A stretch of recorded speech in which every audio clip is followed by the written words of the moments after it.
Final Chimney Breast, Final Chimney Breast, Final Chimney Breast. Is it time for Vinyl Chimney Breast?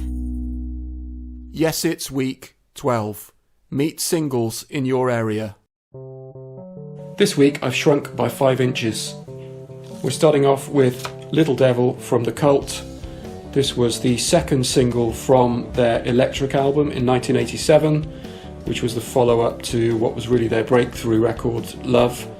And it was a real stylistic change for them. They'd previously been known for kind of hippie-ish gothic rock.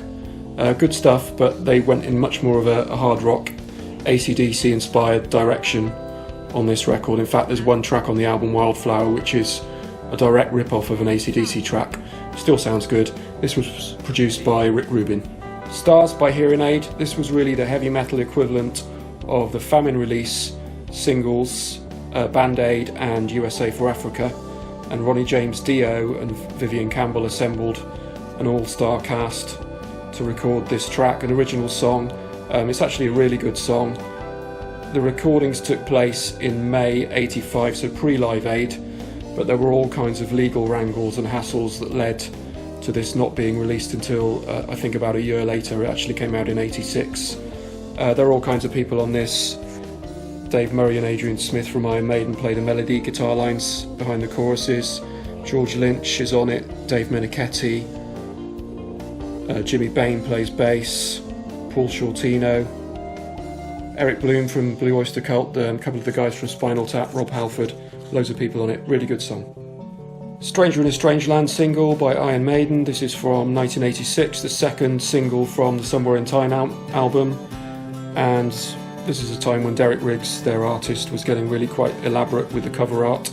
So there's this kind of futuristic Clint Eastwood bar scene on this, which is really good. There are lots of little hidden messages and symbols and all sorts in the artwork, and there's a great big fold out poster with this of the artwork and a live shot, or several live shots of the band. I think this hung on my wall for a while. This is 12 Bore Honeymoon by LO Girls. They were a local London based band. This is essentially a demo disc. I was handed this, I would guess looking at the date, outside Hammersmith Odeon at the Mr. Big gig in May 91. And this band had a couple of tracks on a compilation album, Metal for Mothers 92, which a band I was a member of had a track on. That was something that was put together by London-based DJ Neil Kay, who had put the original version of that album out in the early 80s, or it may even been late 70s. And that had a couple of tracks from Iron Maiden, was really instrumental in breaking them through. And clearly they were promoting their next gig at the Royal Standard in Walthamstow on the 7th of June 91. Maybe you were there. Father Abraham and the Smurfs, Father Abraham in Smurfland album. There were 4 singles released from this. Of course, the classic Smurf song, Smurfing Beer was a single, Dippity Day, and of course they couldn't miss out on Christmas in Smurfland. I don't know the release date of that, but I would imagine it was December 78. I don't have any of those on single, but what I do have is the cassette single release of I've Got a Little Puppy. Sadly lacking Father Abraham on that one, but I keep that just next to my toilet. This is Gary Moore's After the War single from 1989. This was the first release from him after the Wild Frontier album and tour was all done. And this is quite a nice gatefold sleeve with all the tour dates inside.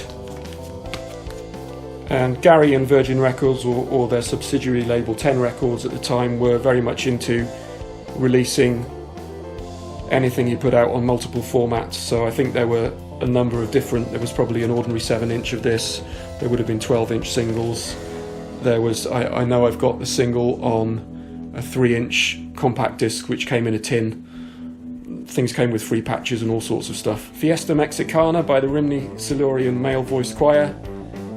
This was a male voice choir from Wales. They came to play in my town when I was young, and they had released this single. I think the proceeds from this went to a charity, yes, to help the victims of the earthquake in Mexico, and they had this single on sale at the concert, and children like me would hassle their parents to buy it, having heard it and enjoyed it during the performance. I'm just looking for the date on this.